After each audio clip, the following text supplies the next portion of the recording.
Wind multi generator இதுதான் இப்போ நம்ம பண்ண போகிறோம். இதுக்கு தேவை 2 பாட்டில், சிடி, காப்பர் கம்பி, எல்இடி, அது இல்லாமல் நியோடிமியம் மேக்னெட். படத்தில் காமிச்சிருக்கிறாப்பில் பாட்டிலில் செலோடேப் போட்டி அதை கத்திரிச்சு மேல் பாகத்தை உபயோகிக்கப்படுத்த போகிறோம்.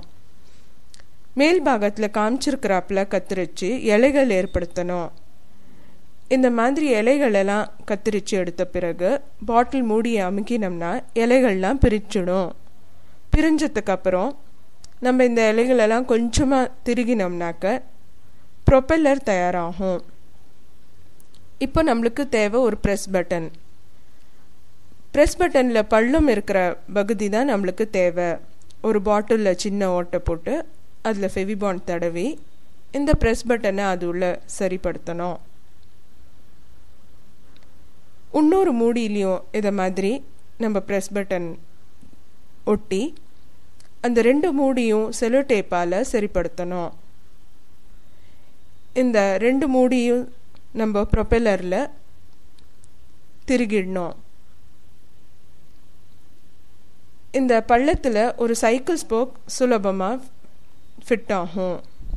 ஒரு சிடியில் மேல் பக்கத்தில் பாட்டில், அது இல்லாமல் கீழ்ப்பக்கத்தில் 5 நியோடிமியம் மேக்னெட்டு ஒட்டி இந்த பாட்டில் மூடியில் இந்த ப்ரொப்பல்லரை திருகிடணும். கீழ்ப்பக்கத்தில் 5 நியோடிமியம் மேக்னெட் இருக்குது. ஒரு பிளாஸ்டிக் டப்பா எடுத்து காப்பர் கம்பியை அதில் சுற்றணும். கிட்டத்தட்ட 1000 வாட்டி சுற்றினாக்க நம்மளுக்கு காப்பர் காயில் தயாராகும். இந்த காப்பர் கம்பியில் இருக்கிற நுனியிலேருந்து மின் காப்பு எடுக்க வேண்டிய அவசியம். இந்த மின் காப்பு எடுத்ததுக்கப்புறம் இந்த 2 நுனியும் எல்இடியில் சேர்த்து விடணும்.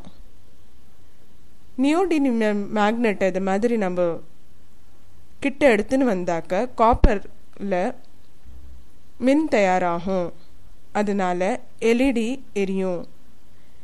கிட்டத்தட்ட 4 காப்பர் காயில் தயார் பண்ணி ஒரு மர ஸ்டாண்டில் வச்சு இந்த சைக்கிள் ஸ்போக்கை ப்ரெஸ் பட்டனோட பள்ளத்தில் ஃபிக்ஸ் பண்ணி கையால் லேசாக சுற்றினோம்னாக்க இந்த பாட்டில் சுற்றும். பாட்டிலோடு சேர்ந்து சிடி அண்ட் சிடியோடு சேர்ந்து நியோடிமியம் மேக்னெட் சுற்றும். நியோடிமியம் மேக்னெட் சுத்தச்சே இந்த காப்பர் காயிலில் மின் ஏற்படுறது. இந்த தயாராகிற மின் இந்த எல்இடியை இல்லை எல்இடியில் வெளிச்சம் ஏற்படுத்துறது. இதுதான் விண்ட் மல்டி ஜெனரேட்டர்.